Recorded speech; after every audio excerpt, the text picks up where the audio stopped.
节目要开始喽！喜欢的话记得按赞、订阅、分享，还有开启小铃铛。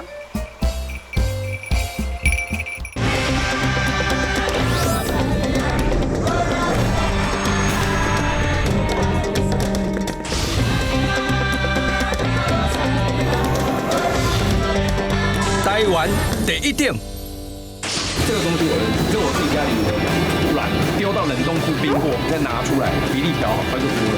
看到它的心跳、眼睛，还有它的身体构造，还有器官。没有人看过尼莫在卵里面是什么样子。它每一头羊都有编号，透过我们的竞价器直接按下去，用按的，顶多10秒钟就决定了，决定这个价格。所以他每天都会来上班，他们是一对夫妻，对，他们有地域性。那他在我们这个村落总共管了3个村，是吗？在台湾有非常多的台湾之光，尤其在彰化，很多台湾之光都隐藏在巷弄、乡间，甚至是工厂里面。今天我们要来采访的一个台湾之光，会不会让你也这么喘呢？到底是哪一个台湾之光？我们等一下来看看。跑起来，跑起来！这看起来挺阳春的羽球场，据说是孕育出独步全台技术的秘密基地。难道这里会诞生第2个小戴或是羚羊 CP 吗？哎呦，怎么了？摸什么球啊？摸鱼走啦！摸鱼？对，摸鱼啊，我们摸鱼啊。我现在不就在摸鱼吗？还有什么工作比摸鱼更自在的？走啊，来去摸鱼。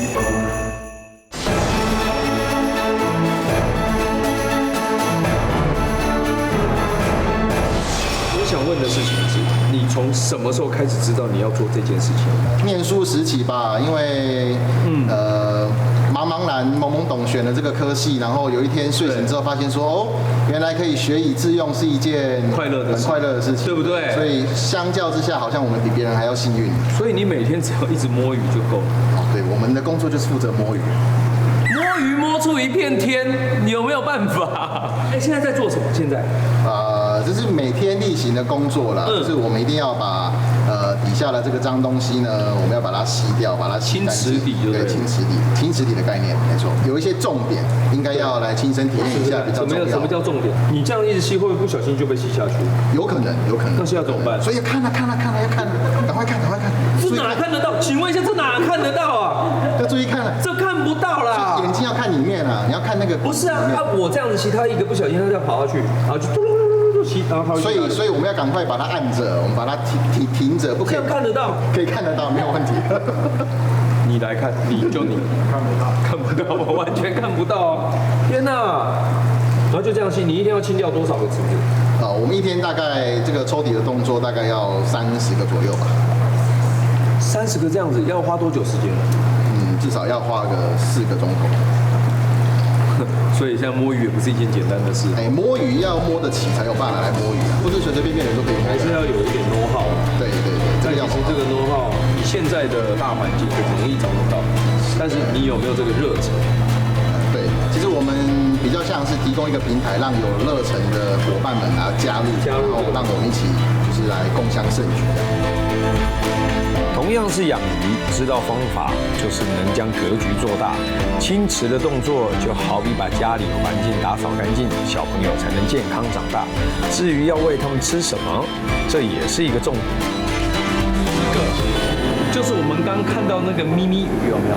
它要吃的东西，你连看都看不到哎。这是他们的饵料生物，蚊虫跟丰年虾。这个东西我认识，这我自己家里也有养。而且它的比例你只要拿捏好了，你就算把它的卵丢到冷冻库冰过，你需要它孵出来，你再拿出来，比例调好，它就孵了。那另外一个你刚刚说的什么？这是轮虫。哇塞，比丰年虾在更小的饵料生物。这谁有办法养啊？在家里是没有办法，它需要有特殊的仪器跟设备，对，当然也要有一定的经验才养出。但它一定要吃这个吗？对，一定要，因为它是最基础的饵料生物，对他们来讲是很重要的。所以你看在大自然中有很多东西是你看不到的，但它却是被一直需要的，懂吗？像这个鱼苗每天吃东西，我们都先看一下它们饵料的活力，然后它们的营养状况，因为这个会攸关于鱼苗它以后能不能健康长大的关键。所以它越营养活力越好，代表说它的食物越健康。那你有没有碰过不营养的状态，没有活力的状态？当然有，那这时候我们就不会拿去喂鱼苗。那另外一个呢？丰年虾很简单嘛，丰年虾也会有活力不好的时候嘛。丰年虾我们主要是要看它的大小，怎样叫大小？它怎么看都是小啊。它刚出生的时候会营养价值会很高，然后当它孵化之后，它开始会慢慢的脱壳，它会变大，那营养价值会随着脱壳次数会降低。这时候所以丰年虾孵出来几天内喂掉是最好的。不是算天，是算小时。养了水族这么多年，今天我又长知识喽！而且看到活泼好动的轮虫跟丰年虾还不够，竟然连藻类也要天天观察。奇怪哦，养水族的人最讨厌的就是藻，因为你不管是淡水、海水，你最怕缸子爆藻，是，那就完了。但是为什么你们要养藻？养藻主要有一个目的是给我们的轮虫去摄食的。你可以看到这里有比较淡的颜色，这里有比较深的颜色。对，深的就是已经养了大概1个礼拜的藻。对，然后我们再去把它倒到干净的海水里头，让它持续的增长，它就会从这个颜色又变成比较深颜色，它的密度就会提高，因为它是维系藻类，其实我们肉眼是看不到的。OK， 所以我们要看它的状况，就要利用显微镜去做细部的观察。哇塞，我好像在养布拉鱼哦！天哪，像我们刚刚看到这些轮虫、丰年虾，为的是要看它的活力。但是请问一下，藻你要看它什么活力吗？我们会看它的密度，我们就是看这个视野下的密度去判别它现在成长的状况。也有密集恐惧症，像现在就是它活力很好的时候，就像这样子会一直游动。藻类是植物，因为它有细胞壁，但是它本身是单细胞的浮游植物，所以它又有鞭毛，所以它会游动。会动的植物，对，这种藻类它含有丰富的 DHA 跟 EPA， 其实鱼苗成长它必须的一种营养，就跟我们人吃鱼油的意思是一样的。给我来一杯，直接灌一杯。开玩笑的啦，怎么能跟今天的主角抢食物呢？没错，今日主角就是人见人爱的尼莫小丑鱼。接下来跟着我来去了解一下他们如何做到独步全台。现在很多以前原生种最早以前是台湾大概只有5种左右，2条线，对，3条线，或是一般我们看到那个橘白色的公子小丑，这是最原生种。那我们透过人工选种、育种、杂交的方式，那现在可以变成，比如说有，我们公司常态在做的大概有20多个品系，我们讲品系，当初是一个品系一个品系，我们用选育的方式选出来，是让它基因特征增强，下去配对，再把它纯种化，它可能会在体型上啊、体色上啊，对啊，或是状态会有一些就是缺陷。我发现它身上的鳞片会反我们的灯光，会产生一种荧光的感觉。对，它其实身上它的体色就是会有的会稍微有点蓝蓝的，这样子就稍微有点蓝蓝的，对，看起来会很漂亮。就是有些客人他也特别喜欢，有些他会跟我说，我们希望可以买这个品系的鱼啊，然后我希望身上可以加点亮亮的，然后看起来特别的漂亮这样。这个，就哪一个？那里，现在过去了，那个叫做喷点小丑，好眼力耶！这是我是养观赏宠物起家的。我家里其实有很多观赏的东西，所以什么都逃不过你眼睛。对，包括我家那2个小的，吃东西会长高的。好是，我告诉你还有一个更酷的，在哪里？在那里。这什么？这斗鱼吧？就是礼服小丑。礼服小丑。对。他好像穿着那个 tuxedo， 你知道吗？这也是你们选育出来的。是。好强哦！它特征就是变成它的鱼鳍向后延伸，好漂亮哦，很像穿着礼服一样。哇塞，这是多久以前出现的？多久以前？大约2年左右。2年前。对。那如果说要从现在开始做到它可以变成喷点礼服小丑，要多久？至少要1年多。1年多的时间。是。这个时间我可以给你。好。喷点礼服小丑，我跟你讲，绝对会大卖，在世界上到时候你订单接不完吧？我想。现在是已经在研发了。你看我眼光是不是很准？是。你每天跟小小丑鱼相处多久时间？相处至少6个小时。你觉得它有智商吗？它有智商，它有，对，怎么说？它会，像我们在喂种鱼，其实它会对我们的反应会有回馈。会有回馈。像它会跟我说，它肚子饿，它要吃饭。你再跟我讲真的来讲讲，你是不是养小丑养到疯掉了？也有人这么说。他怎么样跟你告诉你说他肚子饿了？他会看我的手势，然后告诉我他要不要吃饭。这个团队一开始想要繁殖小丑鱼，也是受到电影的启发。除了真心喜爱小丑鱼之外，也考虑到捕捞野生的用化学药剂去毒鱼群，破坏了海洋生态。因此，团队才会希望以人工养殖来降低捕捞的数量。经过了几十年的研究，才有了今天的规模。这一区是什么区啊？这一区是我们的种鱼室。种鱼室，对，就是像这样一缸一缸里头都是一对一对的种蜜月房的概念。对。所以在这边需要注意什么事情？这里就是通常我们会保持安静，因为他们在这里会产卵。像我们通常进来喂鱼，其实他们都是直接就会跑上来要吃饭。但是有些鱼会有一些反应，就是会告诉我们，就是你是陌生的，它会躲在后面，就躲起来。对。像这样，它上面那个是蛋吧？对，在瓷砖上面那个橘色的一颗一颗的，这个孵出来多久？大概1分钟。1分钟？1分钟前。它1分钟，它在里面，你知道它的转向是多么的灵活吗？它是哇，太灵活了吧！越活泼的话，就代表说它越健康，当然后面它的活性就会越高。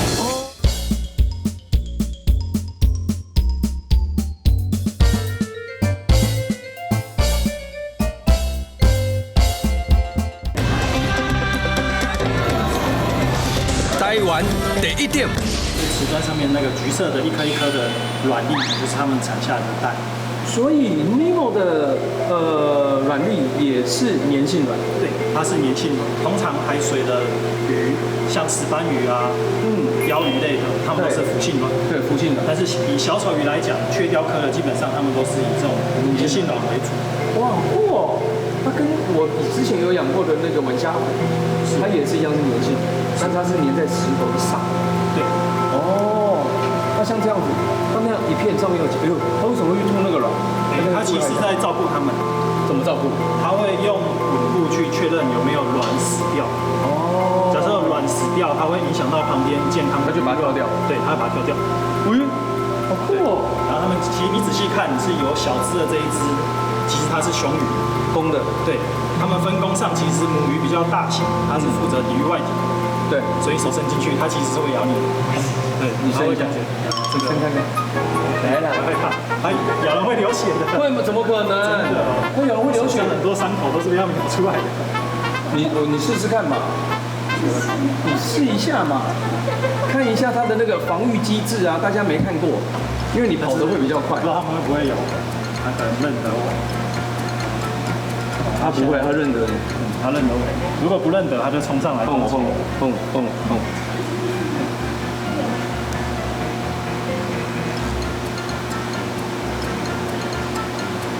他其实已经在看你。对，我没有。他刚刚是这样，他刚刚那个手下去的时候，他是这样，这样侧侧的这样看。我的手下去，他头是这样，你来，你来，他是这个概念。哇，好酷哦！他们下卵的周期是多久？他们1个月大概产1到2次吧。一次大概几只？要看种鱼的大小。通常350到1500多颗以上不等。我们以最低来说，我们算500好。这里面有几间1月吧？数来讲大概是300多，300乘以500，15万，1个月1到2次，大概是30万之间。哇塞，你们基本上是帮小丑鱼家族做了一个族群壮大非常好的事情呢。哇，好强哦！好了，我们不要打扰他们太久，我怕这个你知道，通常别人的就是育苗场不太给人拍的，但是是因为我们来，那我们来也不要造成人家的困扰，我们去看外面更厉害，Let's go。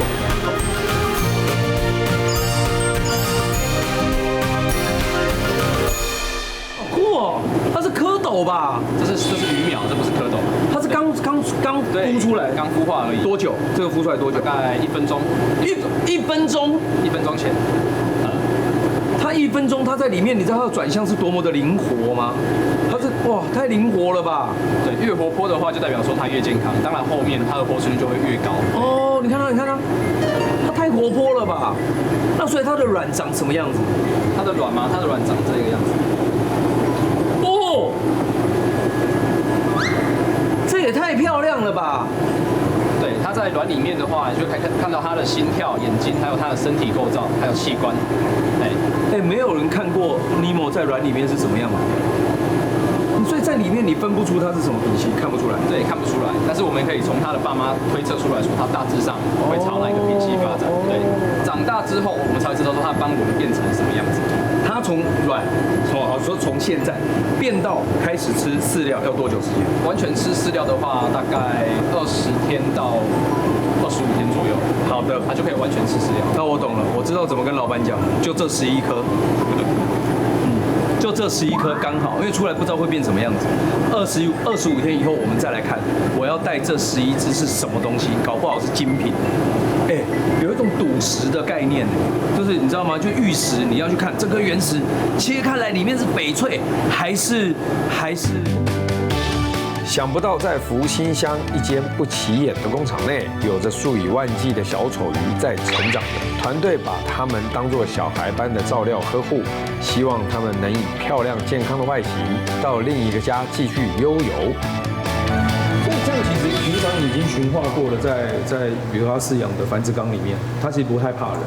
所以这样子的运输对他们来说还是会有压力吗？对于会，还是，但是它压力就比较小了，对不对？对，当然我们在包装的条件上，我们也有去做一些调整。我们水量啊、空气比例啊，甚至有添加一些添加剂，让它可以水质更稳定。OK， 让它在包装的时候可以更稳，包装时间也可以拉长。你们最远出货到哪里？最远出货到有出过美国、澳洲这些都出过，甚至杜拜。哦，杜拜。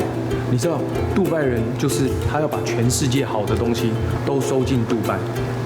你知道，杜拜在做一件事情呢，不管是马、鹰、狗、鱼，只要杜拜愿意收，就表示他东西很屌，他杜拜才会出手下去买东西。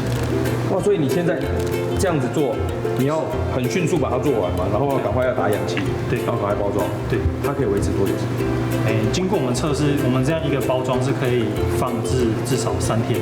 当然，目前我们都是以航空运输为主。航空运输，对，所以通常24小时到48小时就会抵达。对，所以说对他们来说是安全的。所以说以这个时程的话，你海运应该不可能吧？海运其实如果以我们实验测试结果，基本上我们最久包装是1个礼拜是可以的。可以吗？对。哇塞，那蛮强的。但是就是环境需要控制的够。团队中的雍林曾说，他希望小丑鱼们能够卖到对的地方，卖到真正有人喜欢它的地方。因此，他们这样一条龙的生产销售，每个细节都不马虎，甚至连包装袋也是经过测试的哦，确保在运送过程中，小丑鱼能安稳不受惊吓。哦，哇塞，小尼莫，你要从我的手上出去到别人家了。OK， 这样，然后这样，然后把空气都洗掉。我这样会不会握太少？抓高一点。抽出来。哦。哎，等一下，再次，不行了，我这个气不够了。哦，懂了，这样。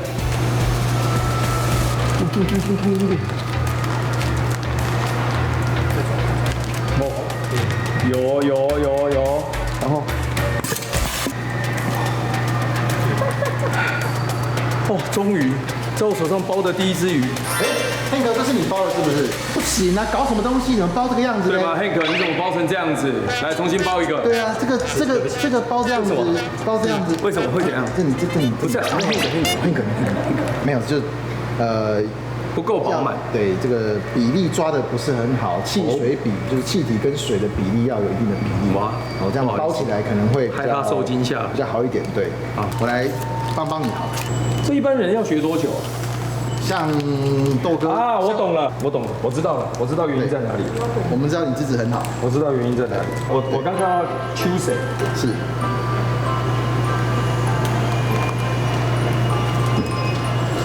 OK， 哇 ，perfect。有吧？有，你个看麦呀？我从这边有吗？对，落地。好，这样就往下抽，往下揪出来。嗯，是不是搞定？比刚饱满很多。比刚饱满很多。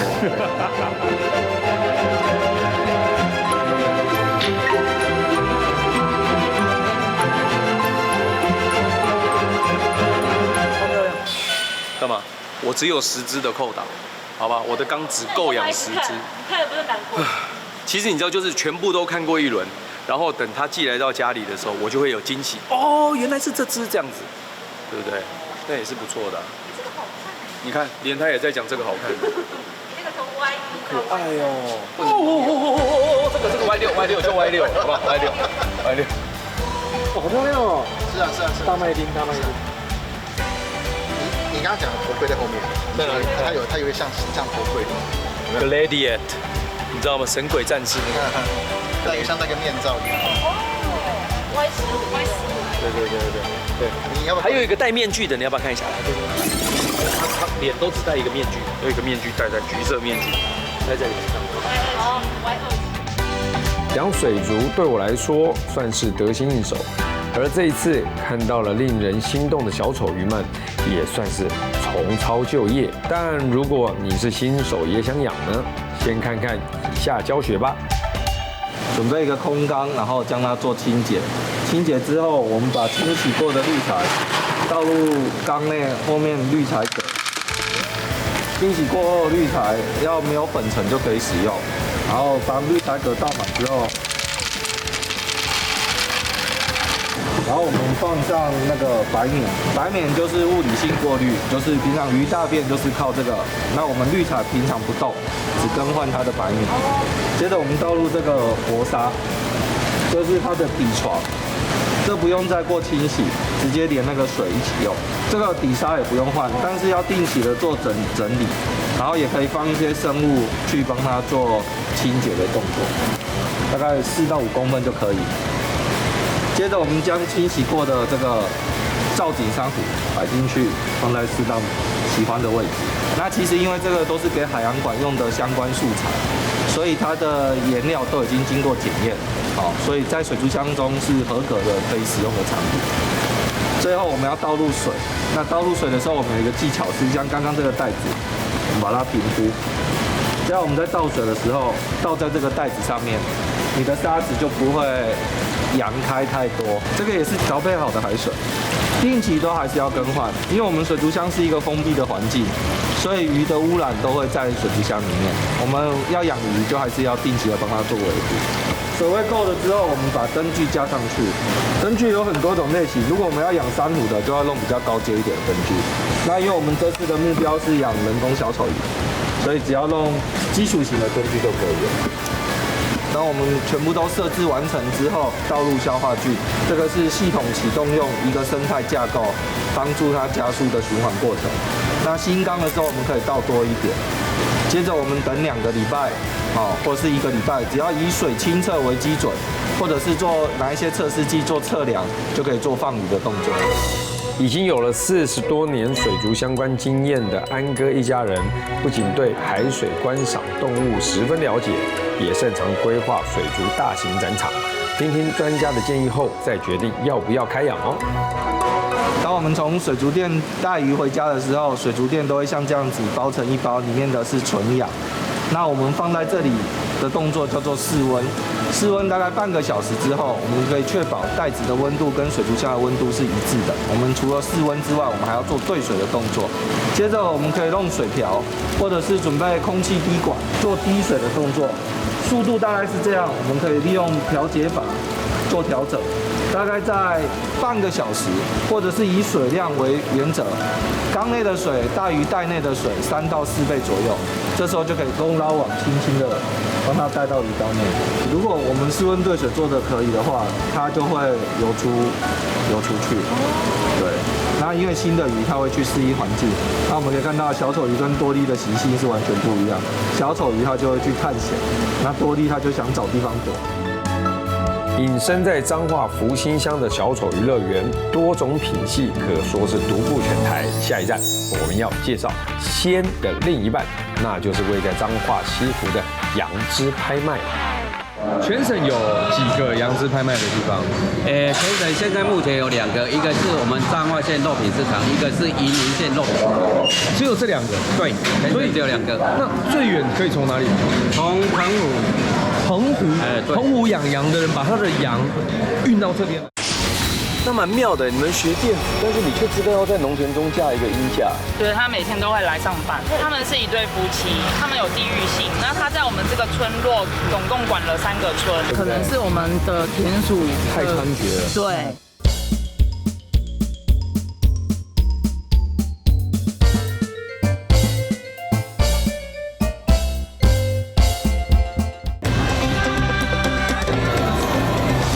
摘完第1点，澎湖养羊的人把他的羊运到这边来。对，海运，对，是从坐船过来的。我们这边的价格是比澎湖更好，所以他们宁愿坐船过来这边拍卖。澎湖的羊养了很多，他们本身没有办法消化掉这么多。对。哦 ，OK， 因为澎湖大家去就吃海鲜呢。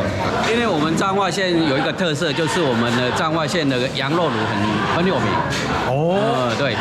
彰化县哪边的羊肉卤？西湖的羊肉卤。这是有名的，大家都知道。经过开车经过，跑到要来去西湖小咸鱼化楼，对，是对不对？西湖羊肉卤都是用我们台湾的那个本土的羊，而且我们彰化县所拍卖的羊是全省最好的羊。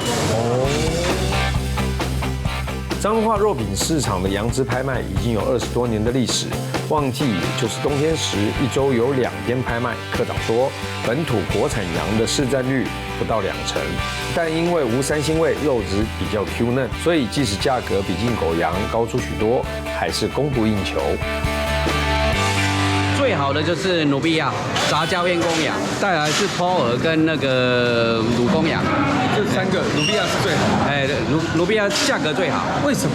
因为它是进口的那个种羊，跟我们台湾的山羊的杂交的，它那个肉质很好，肉质很好。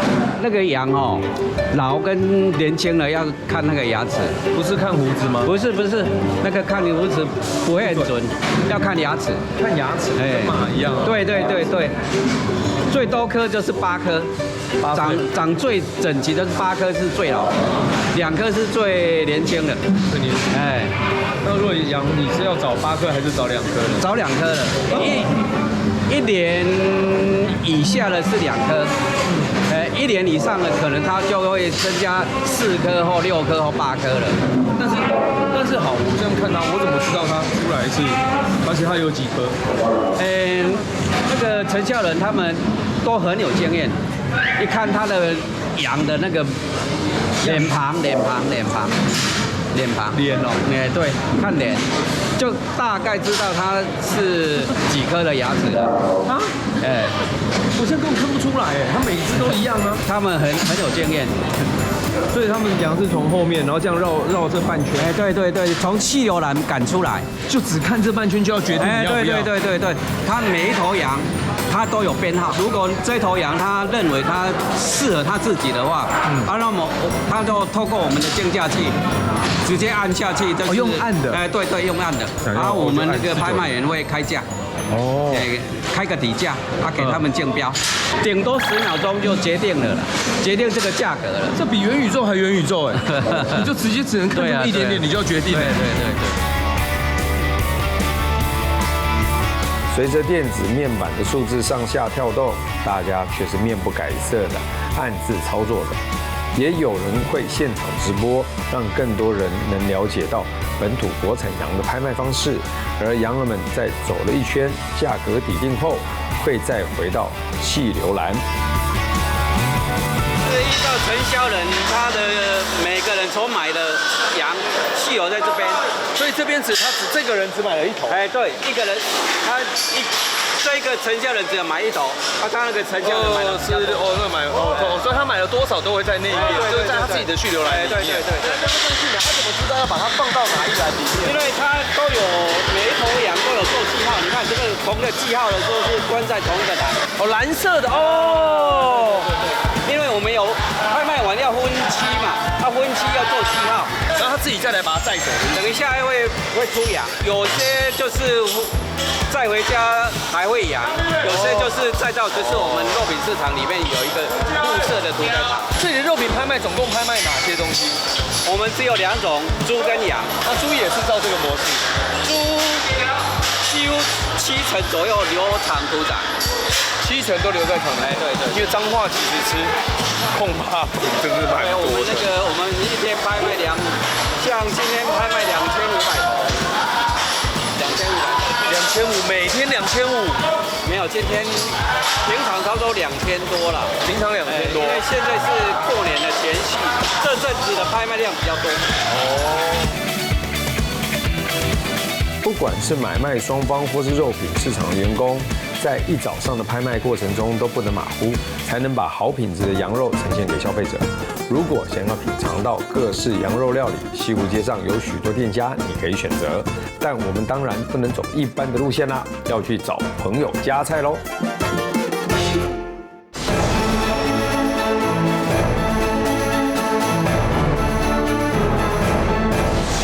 那蛮妙的，你们学电子，但是你却知道要在农田中架一个鹰架。我们这2年中去观察农园的生态，然后才慢慢知道说，怎么去建立一个农园的一个生态金字塔。对。然后刚好我们发现说这边有黑翅鸢，所以我们就把老鹰气架架起来，然后让我们那个农园金字塔完整起来。对，因为其实你们架的高度也蛮好的，因为它一定要有一个相当的高度，它有一个高度它才不会紧迫。它应该算是台湾的新移民。他本来是外来种，在金门才看得到。对。然后他进到台湾以后，他现在第一个繁殖点好像是在我没记错，他在云林先开始，他现在已经分布了很广。他所管理的区域就是属于中小型猎物啊，对，就很小的蜥蜴啊、老鼠啊、蛇啊、石龙子啊，那种小的，甚至蟋蟀他也会吃这种。对，他每天都会来上班。是哦，他们是一对夫妻，对，他们有地域性。那他在我们这个村落总共管了3个村，是吗？在马路边的有机菜园，天然到车子开过去可能都会忽略它。不过这栖架就很引人注意了。身为驯鹰人的我，当然要来指导一下喽。我很少看到手上没有鹰的人，然后功课做这么足的。你居然把食碱都收集起来。你知道食碱我们在家其实他就啪刷完了，好，来再吃饭吧，就再给他吃了。那你为什么会想要收集食碱呢？因为我们从事生态农园，我们想要用观察记录的方式来帮他收集一些资讯。那因为我平常有在追踪大安森林公园的凤头苍蝇处遇，对，所以猛禽研究会他们就有在就是线上直播教学解剖食碱，所以就有跟他们联系。那他们就是建议我可以把食碱收集起来，对，那日后可以做个记录。野生的话，收集食碱是有用的，因为我们如果是驯养的，它吃什么我基本上很清楚它吃了什么。但野生的像这里面你就可以看得到有老鼠的毛，还有小骨头。对啊，几乎都是啮齿类。你有看过它打过有羽毛的东西吗？有羽毛目前没有，因为可能是我们的田鼠太猖獗了。对，所以目前都是捡到有啮齿类的。因为野生的话，你收集它的食碱，你大概可以知道它这几天发生什么事情。然后进食，野生的哦，它机会主义，我觉得它大概来到这边，以我估计大概3天会出现一次。差不多。但是如果幸运一点是每天来上班，对，就是肚子饿。如果你有可以记录到黑翅鸢它多生一点，然后它把它的雏鸟赶出去的画面，我觉得哇，那个超好。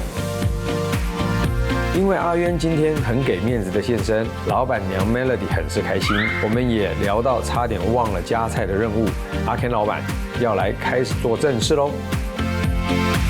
你现在发现，难怪你们这里会有黑翅鸢来，因为你们种的几乎都是啮齿科喜欢的萝卜、荷兰豆、豌豆、玉米、基本上聂史克是天堂哎。你这里不会有发现野兔吗？野兔没有，但是我们的客人就是兔子，这是一个最好不用碰到手的方法。羊肉、羊排先把它煎到两面焦黄这样。当初做这双酱的时候啊，当辣酱没有加的时候，是连小孩都能吃。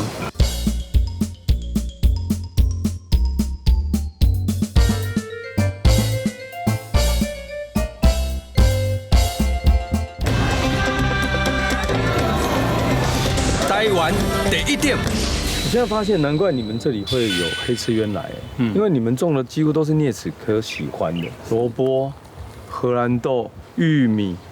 你这里不会有发现野兔吗？野兔没有，但是我们的客人就是兔子。你们的客人是兔子？等一下，你是种菜来，不是给人吃，是给兔子吃的。不，其实我们人可以吃，对，毛孩也可以吃，因为我们就是用天然自然栽培的方式。它完全没有用农药，也没有用肥料，所以后来才不小心开发到毛孩市场。哦，好酷哦！对，所以我今天要帮你采什么？今天这边是胡萝卜。胡萝卜？对，这个是小胡萝卜。怎么拔？你要怎么拔？这个？胡萝卜的话，就是我们可以剥开叶子，剥开之后，你就会看到小胡萝卜。对，然后就稍微摇晃。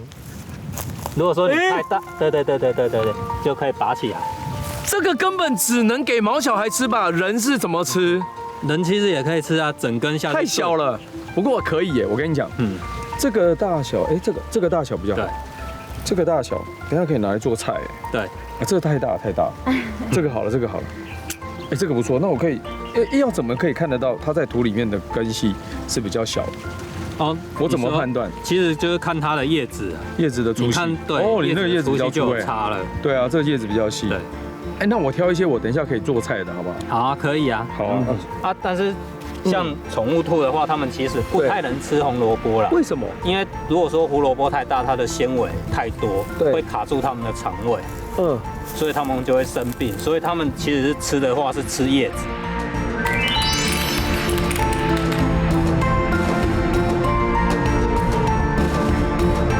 这个是什么？这我没看过哎。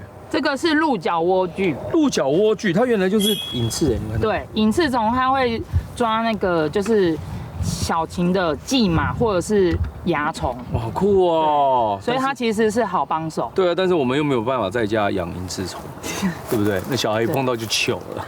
对，但其实隐翅虫也是好的。但是我会突然间想要养到这种莴苣啊，它很少在台湾是吗？其实在这边。乡下坊间其实邻居也蛮多种这一类的，对，只是说在市面上比较少，对。它就这样一整颗哇，那它是一年一收而已。一年只有一收，它喜欢的温度是在18度到22度之间，所以冬季的啊。对，台湾就是在冬季。哦，冬季的蔬菜，哇，好酷哦，莴苣，好像一个皇冠哦，你不觉得吗？对的。噔，主播，哎呦，这个鹿角莴苣是目前农园的秒杀款。哦，真的吗？对。被谁秒杀？被就是毛孩的父母插牌。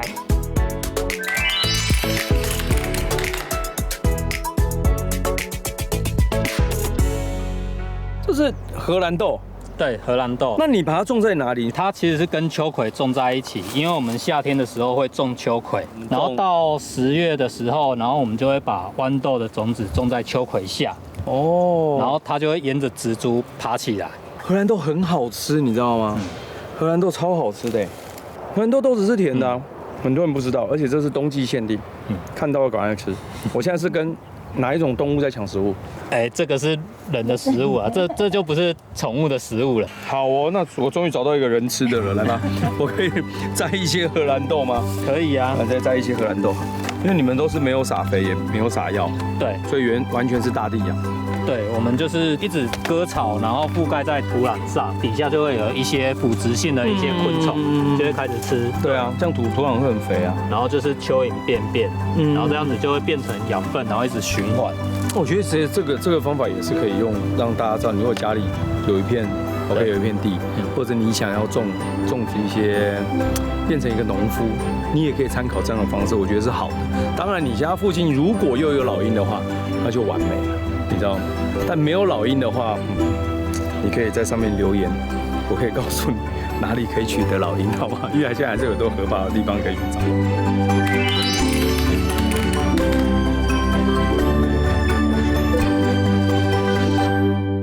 要把豌豆做成醋制的蔬菜哦，好香哦！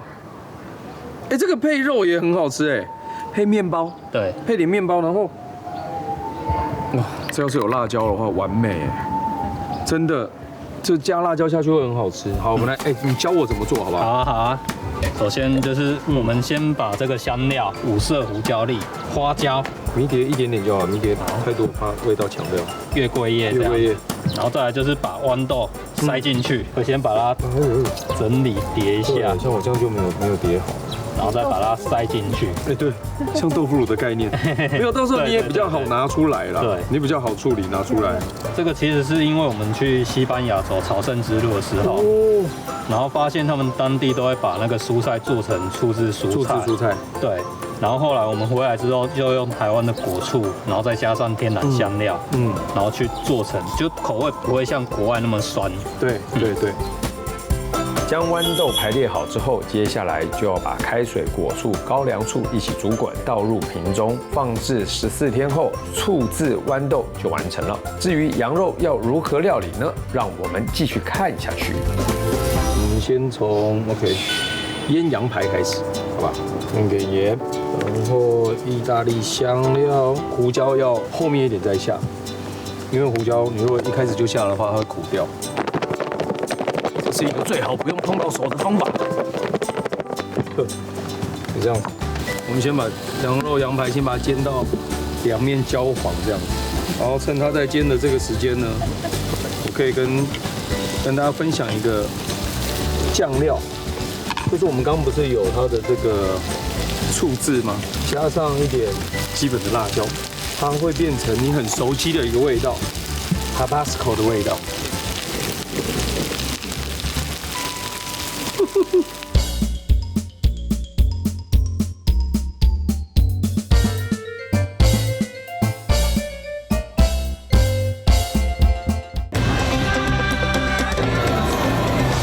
待完得一点。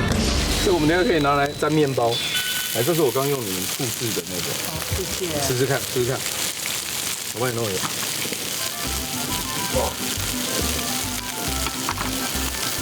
怎么样？有西班牙的味道。是不是？因为感觉上羊排就好像要很异国的感觉。在西班牙走路每天都是这个味道。真的吗？真的。是不是？这个不要乱丢哈。先用这样，很像，是不是？这样是很好吃，而且就是一般我们市售买得到的辣椒，把它加下去就是这个味道。哇，这个薄荷在香，薄荷叶，这也是新鲜的哦，无毒的哦，无毒薄荷叶，而且是吃当地的啦。接下来就是厨师最在意的事。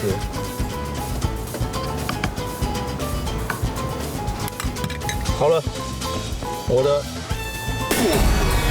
羊排。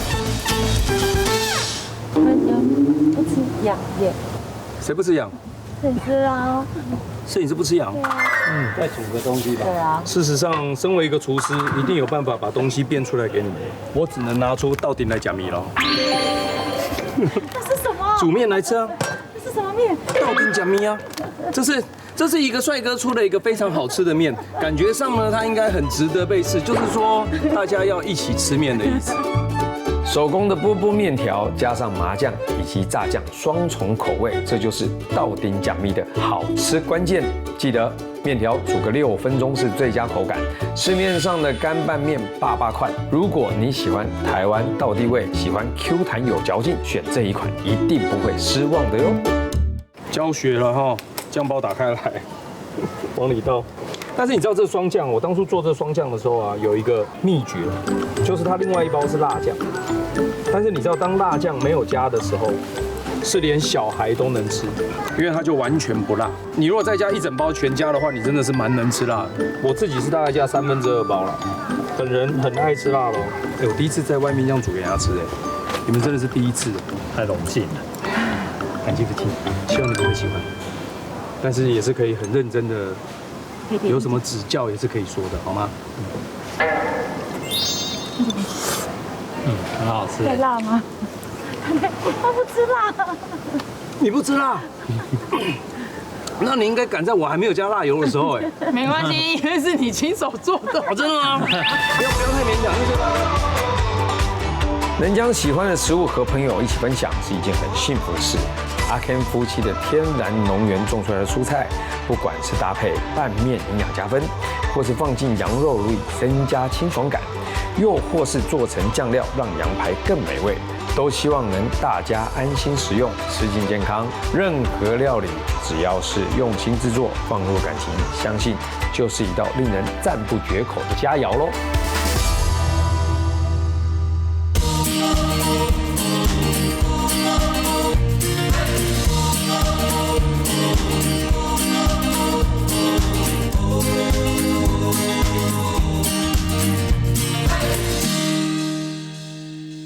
看完了今天的节目，有没有什么获得呢？如果有的话，记得按赞、订阅、分享，还有开启小铃铛。